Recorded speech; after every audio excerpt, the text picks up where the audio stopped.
Good morning, everyone, and thank you so much for having us. Thank you, the panelists, for coming here. We prepared some slides to be able to support the discussion. So the autobiographies, they've already been introduced. Ali is the CEO of Ittihad. Muhammad is the Deputy CEO of Dubai Exports. Christos is the Executive Director from Ittihad Solar. Armando is Senior Manager from DIWA, Regulation Department for Shams Dubai, and Vinesh is the Managing Director for Kimoha. We prepared a set of questions to try to explain to you more what the energy performance contracting market is and what the retrofit and solar rooftop is. And I'm just going to go through them as we go through the slides in here. So what we wanted to do over here is to just briefly give you a background about where the demand-side management strategy came from. So the Dubai 2021 strategy, in one of its elements, it mentions environmental sustainability. And out of that, there was a demand-side management strategy that came to existence with a very keen target of 30% savings in electricity and water by the year 2030. Now, as you all understand, the industrial sector is one of the major contributors to greenhouse gas emissions in Dubai. They contribute around 30% of that. What we did as part of demand-side management strategy is to put together 8 consolidated and integrated programs that are supported by 7 different entities.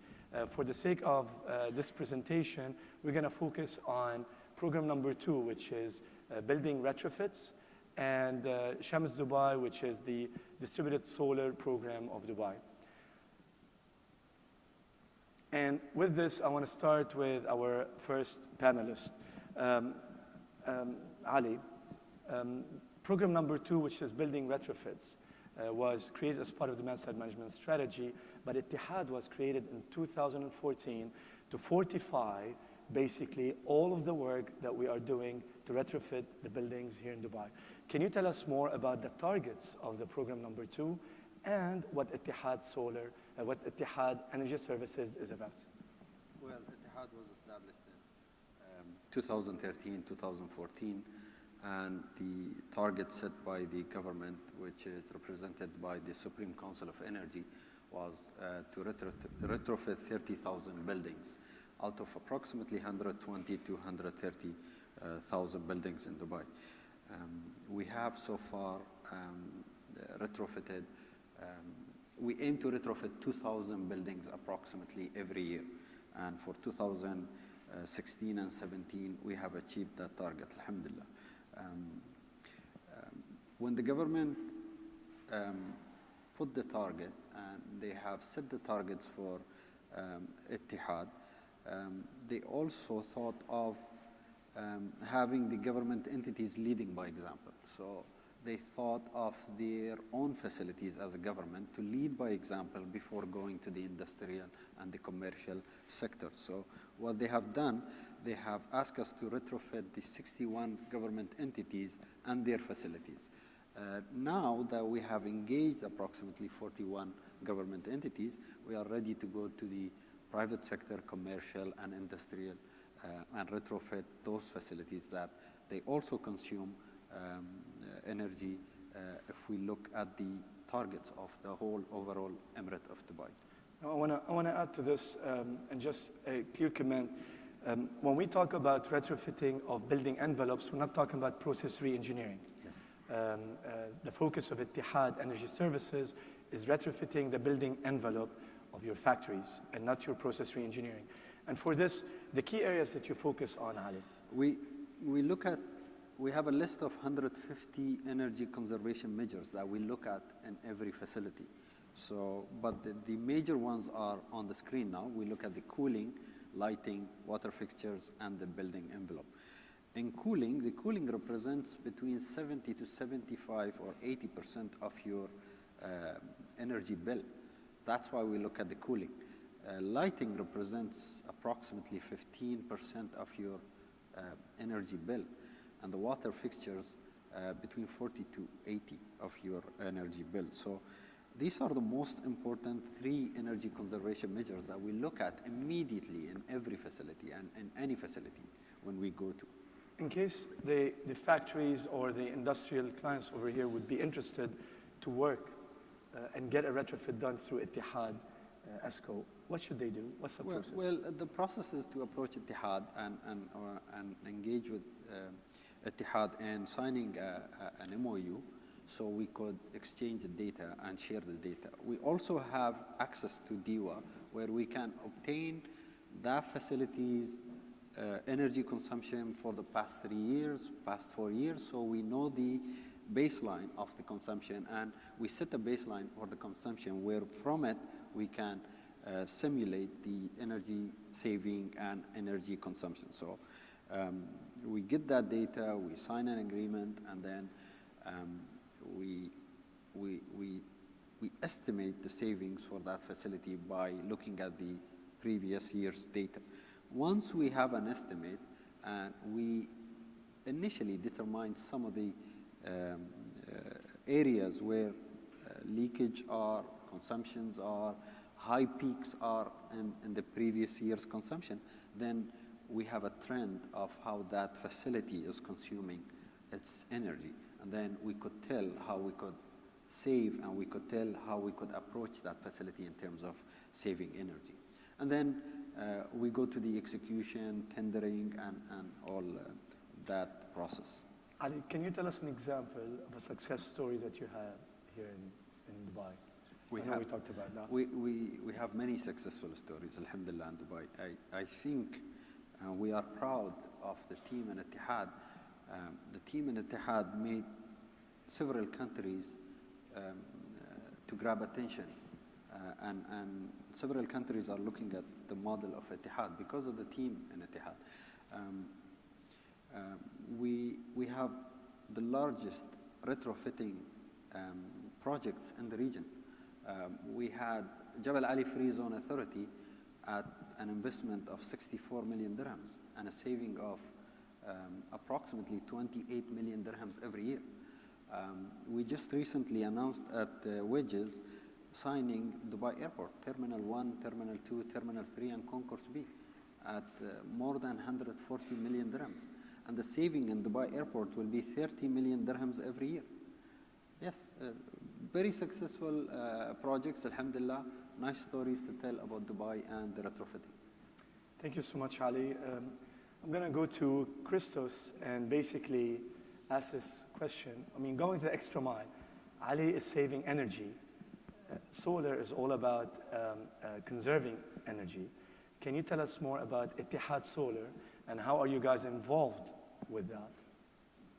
Yeah, thank you. Thank you, Arif, and it's great to be here.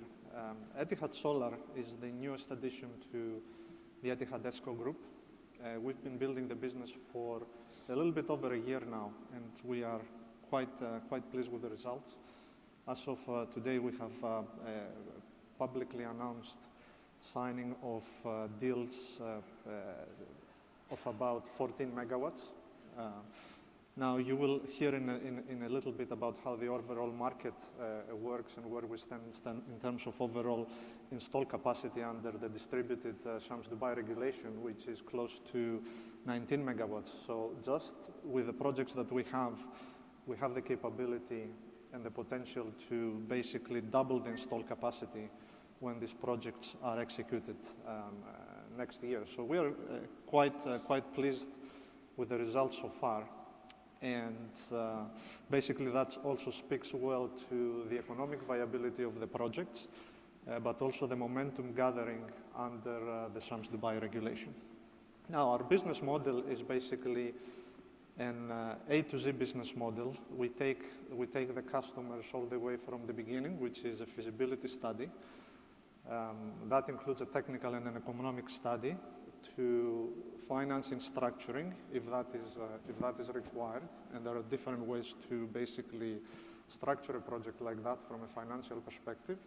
Then we execute the project, and once it's interconnected, we manage the monitoring and long-term operation and maintenance, which is of course quite important because we're looking at projects that will produce and save money and produce green energy for 20, 25 years, potentially even more.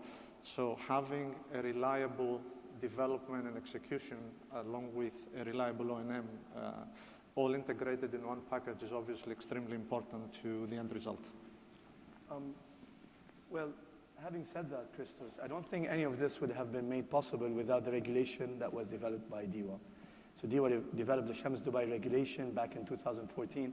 Armando, can you please tell us more about the net metering process and how that works, basically?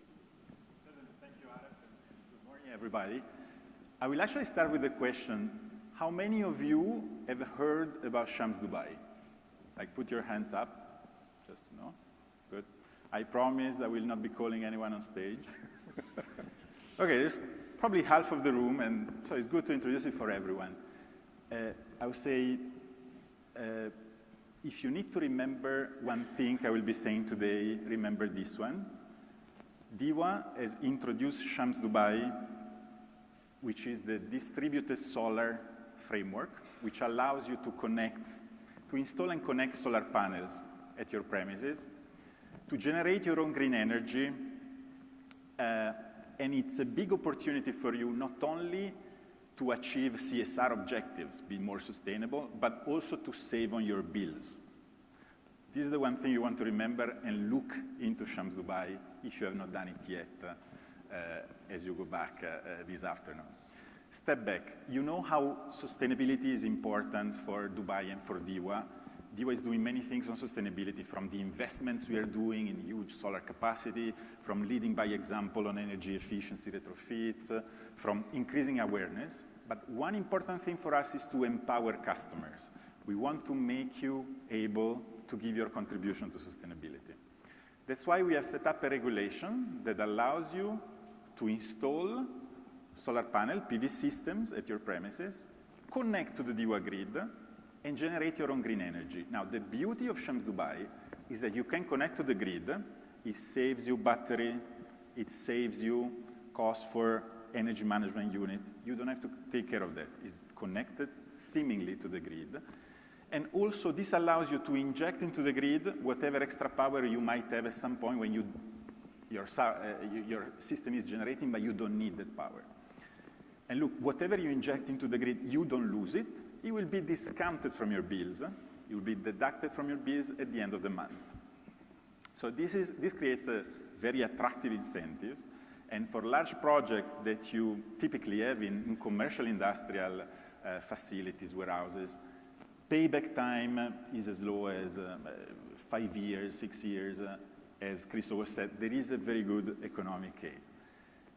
If I can add something maybe quickly, I would say Shams Dubai is being a success story for Dubai exports. Since we are talking Dubai exports, it's at least an export of ideas. So it's a framework we have created that has been pioneering in GCC, and many other utilities are following our steps.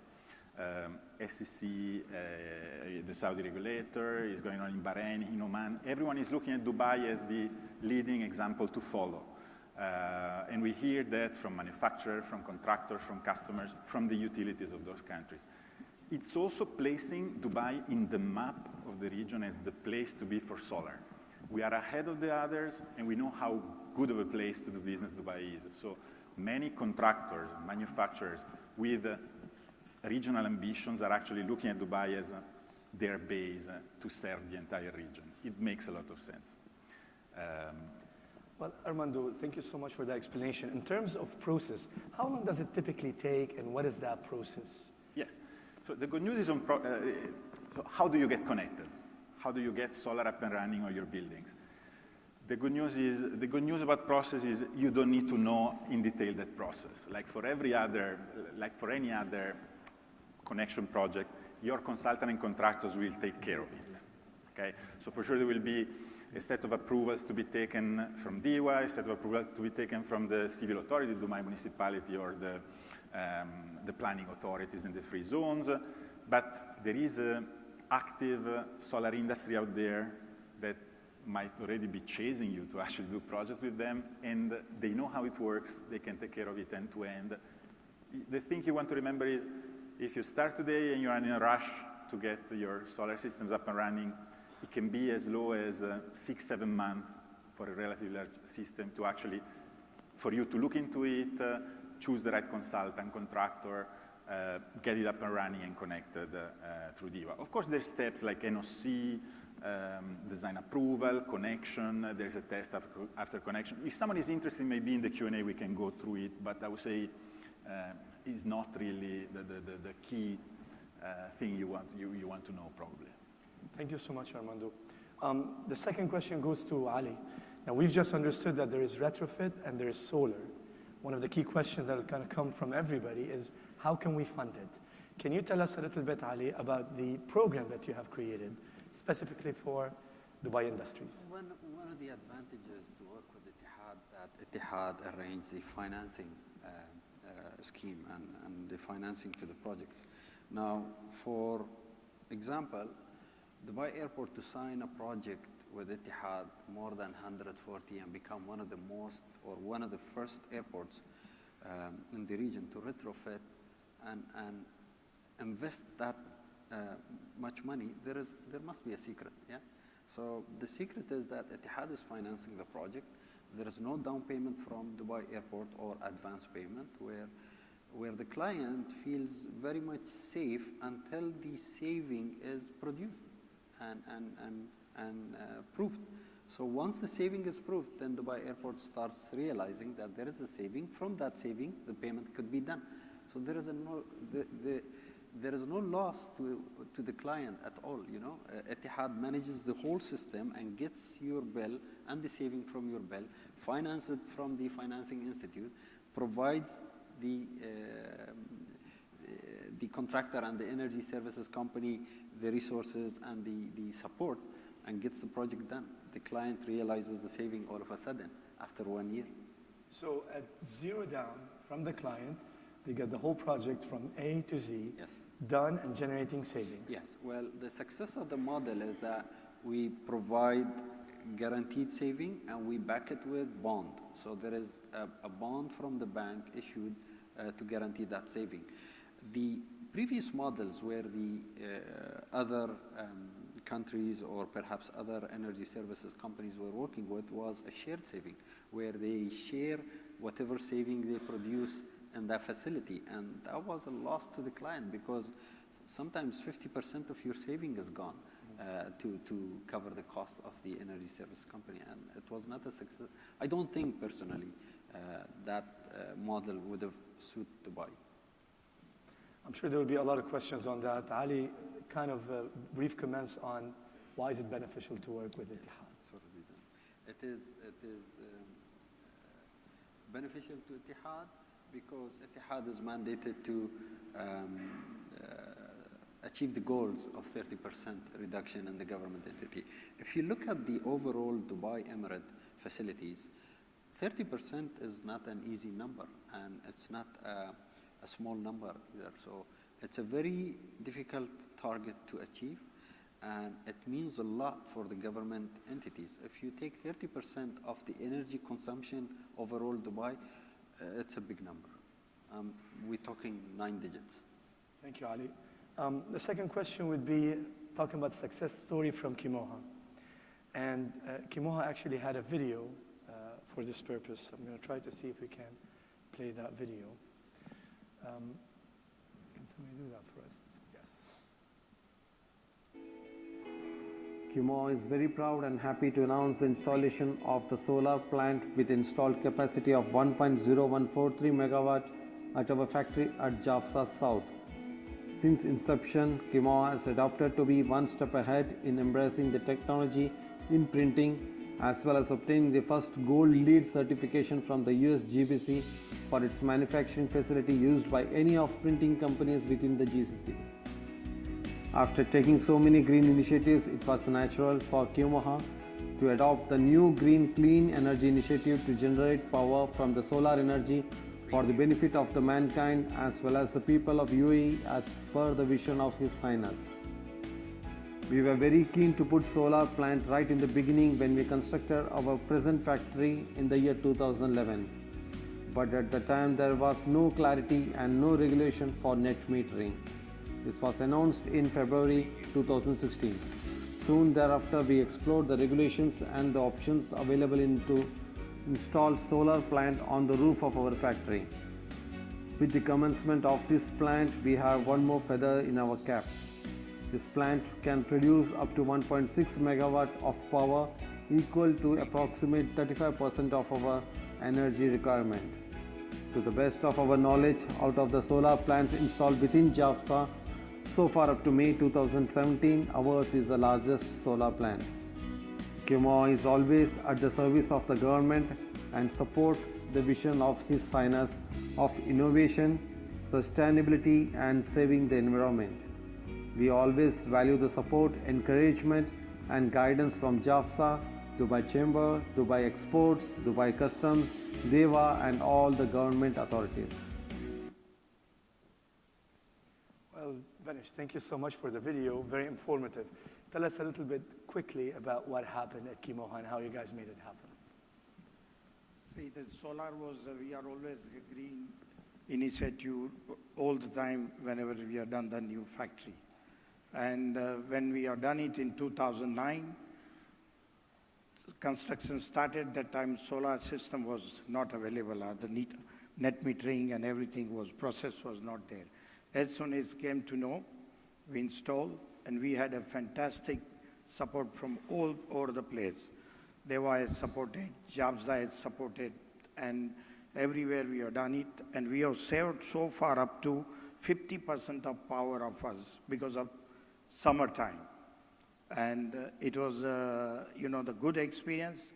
I have one suggestion for DEWA and the government of Dubai, that they must market very well, because a lot of people don't know that it is 20 years, you can get you don't have to pay the money in advance, and you can put a solar system where that time it was not available. And today it's very easy. You can install that capacity and you can do that. And so far process went very well. Well, excellent. That shows a clear example of the success of solar into the industrial sector. I'm going to move to my one and last panelist, Mr. Muhammad. Can you tell us more about what Dubai Exports is doing to encourage this kind of behavior?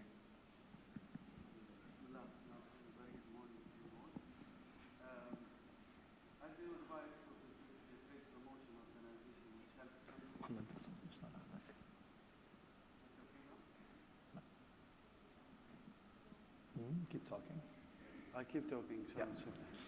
So our role is basically to help companies from Dubai and United Arab Emirates to export abroad. So we are very much working with the manufacturing sector. That's why we are actually leading the government support when it's come to the Dubai Industrial Strategy toward 2030, where we work closely as Dubai Export, representing the Department of Economic Development, along with other organizations in the government, such as DEWA, such as Dubai Municipality, and others. I mean, we have put in together, along with DEWA and Ittihad, this session to make sure that we market very well this product. And we tell the people in the manufacturing sector there are a lot of potential when it's come to this particular scheme. Bearing in mind, when we discussed earlier, even in the earlier stages, we were talking about access to finance and how people will be able actually to install all of these facilities and solutions, whereby we found that Ittihad is actually complementing what we have stated. So that's why I feel, from other perspective, when we looked at it as a government, is to market this product, number one. Number two is how we can reward back the sector. That's why we came up with a scheme called the Dubai Green Industrial Award, which is in a few weeks you will be hearing about the criteria that will be applicable for the manufacturing sector to participate with. The idea is actually to reward the sector, to make sure that this is marketed very well. I mean, looking at it from a regulator point of view, our role is also to encourage companies to export. Our role is to encourage you more to produce. So if we talk about energy consumption, it's almost double than expected to be more when it's come on the coming years, due to the capacity that we have, due to the expansion of the factories that we have in Dubai and United Arab Emirates. We look also, we looked at the international agreements that's available, which has been signed by the United Arab Emirates with other countries, or with some international organizations to comply with the international agenda. Especially we are talking about sustainable development goals, we are talking about Paris Agreement, and etc. So we wanted to put Dubai and United Arab Emirates on the map. We have seen maybe the latest award which has been given to United Arab Emirates, represented by DEWA when it's come to availability of power. So what we wanted to do is to package the entire scheme and give it to the customer and to the manufacturers as a government through this particular award, where we really thanks DEWA, thanks Ittihad Energy for their support when it's come to that. So as you stated, I mean, we know how much DEWA is aggressive when it's come to marketing campaigns, but I think we need to work together in order to promote this product, and we will encourage all of the manufacturing sector actually to work closely with us.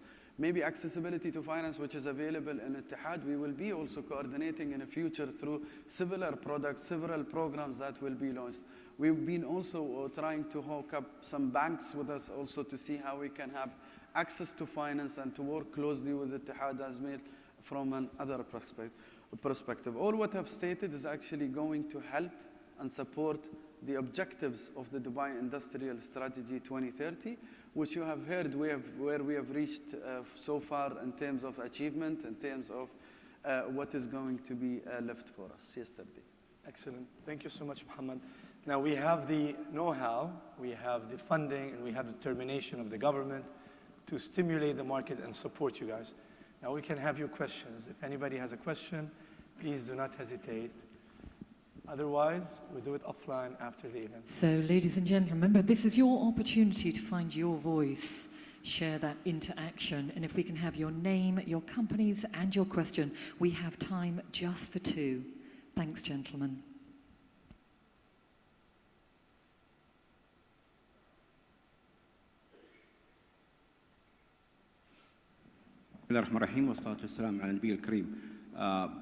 First, I would like to thank the Toll System for inviting me over here, and Expo Trade for organizing this great summit.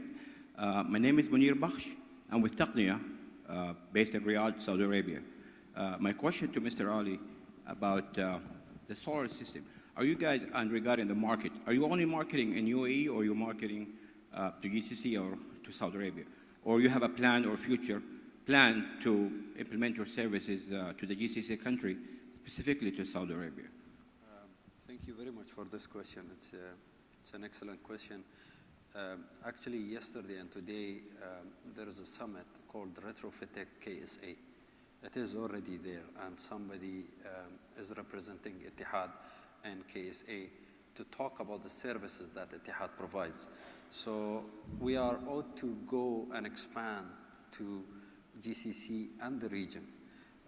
Today, Ittihad is providing its services to the Emirate of Dubai and UAE, the other Emirates. We have already the prices in the other Emirates, but we have not conducted yet a business in KSA or other GCC country.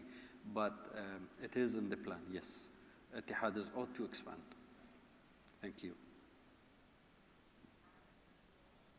Yes, sure. Assalamu alaikum wa rahmatullahi wa barakatuh. My name is Khalifa from Strata Manufacturing.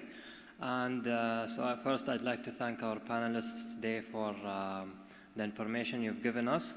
And my question basically is, so if I was to think as a company and if I were to implement all what you guys talked about, what I would like to know is there any maintenance procedures that I have to follow in order to keep the program running, and will it be expensive? Because you don't just actually look at how you can implement it, but you look at how will that affect you in the long run. I know there are cost savings, but some people might say, for example, if I need help, for example, my solar panel broke, what do I do? Who do I go to? Is it a fast process, a slow process? So I think these small things matter, and I'd like your feedback on that. Thank you. Christos, probably should answer that. Since it appears to be a solar question, I'll answer it. The quick answer is that yes, there is maintenance. The cost of operation and maintenance is a small fraction of the overall cost to install the system. So when you compare in absolute terms, is actually the smaller portion of the equation. And the way we structure contracts is we structure it with operation and maintenance for a number of years, and that really depends to you as the owners how many you want to do. So it is practically for you hassle-free, at least for the first years of operation. Maybe if I can add something. Sure. It's not just about maintenance, it's cleaning. So maintenance is not an issue, it's cheap, and you know, a solar system is a very high-tech piece of equipment, but a very simple one once it's there. It's a very sturdy system, very simple. There's a panel, cables, an inverter, so typically it doesn't cause major issue. One critical piece of equipment you need to change after about 10 years is the inverter, but it's something like it's still a small share of the overall capex. But cleaning is very important. It's simple and it's very important. When we look at how much the existing installations are producing, we see a huge variance. There's some like the Kimoa which are doing very well, others which are producing much less, not because they're not good system, mainly because they are not cleaned regularly. So cleaning, keep it in mind, very simple, very important to actually get value out of your system. But again, it's something very simple and very cheap to do. You have to train basic activity, you can train your people and do it regularly. Gentlemen, we have another 2 questions. Yeah, we're going to keep you here all day. We'll be offering you dinner at this rate. Ladies and gentlemen in the audience, if I can ask you to exercise brevity and maybe 1-minute replies, that'll be super. Sir. Good morning, it's Mattia Balestra from Falco International. My question is the idea of retrofitting is very good, but would not be better actually to building meeting already efficiency regulation? Dubai has relatively new building, no more than 10 years old. So instead of regulating, why not having imposing at the beginning regulation to have buildings that are consuming less power, less energy, and everything? Excellent. May I take that? Of course. Excellent question. Actually, Dubai has the Green Building Code, which is the regulation that was set in 2014. 14 by Dubai municipality. So the Green Building Code is there for any new building design that is being submitted to Dubai municipality to obtain the permit. That covers the new building. As far as the existing buildings is covered by Etihad. So Etihad retrofits older buildings. We know that most of the buildings we have in Dubai are 20, 30 years old. So we have a lot of old buildings that requires retrofitting. Dubai municipality also lately introduced Al-Safat scheme, which is a bit a new scheme, a higher scheme that covers the Green Building Code, but in an advanced way. So that covers the need. In addition to that, and on top of that, Etihad also helps on a case-by-case basis to review new designs and give comments in terms of sustainability, well-being, technology, and innovation. I hope that answers your question. Many thanks. Yeah, thanks, Arif. Thanks, Ali. And I believe our final question is at the back of the room, sir. Mohammed Ejaz here.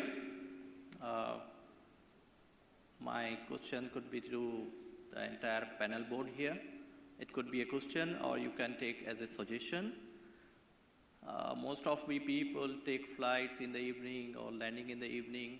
Always we see Dubai is a dazzling place. We have traveled to several parts of the world, and always we see it's dazzling and lighting is very, very bright. The pillars are kept very close to each other. That means it's consuming a lot of energy here. My suggestion would be if the authorities can take a step ahead and implement the solar system in each and every lighting poles, we can save a lot energy all over the city, and It can be a marketing hoarding on each poles, says this much we have saved throughout the year, and why don't you invest? Because everybody moves around, they see the poles. This could be a small suggestion to save a lot of energy for this country. We care about this country. We lived here. Our kids are born here. So is there any initiatives or any plan for implementing the system for the Dubai lighting system? Thank you. I think it's an excellent question and excellent suggestion. But if you look at program number, is it 5? 6. Program number 6 is outdoor lighting, and the owner of the program is RTA. I know from experience that when Dubai was being developed, the vision was to have Dubai lit. You know, that was the light Dubai and have it lit all day and all night. But the things have changed. Today we are talking about energy consumption and reduction, energy reduction. So there is a program for outdoor lighting which covers the street lights as well as the light poles in the parks, which is managed by Dubai municipality. And they have a plan for it, and they have targets where they could not necessarily have solar light poles, but there are smart poles also. But there is a program, and it is already covered. And I'm probably just going to add one final comment to this. It's an excellent question. RTA should be announcing a strategic plan of how the retrofitting will happen across all of our streetlights over the next 5 to 10 years. So you'll be hearing about all of these solutions that have been studied over the past year and a half to make our streetlights more efficient.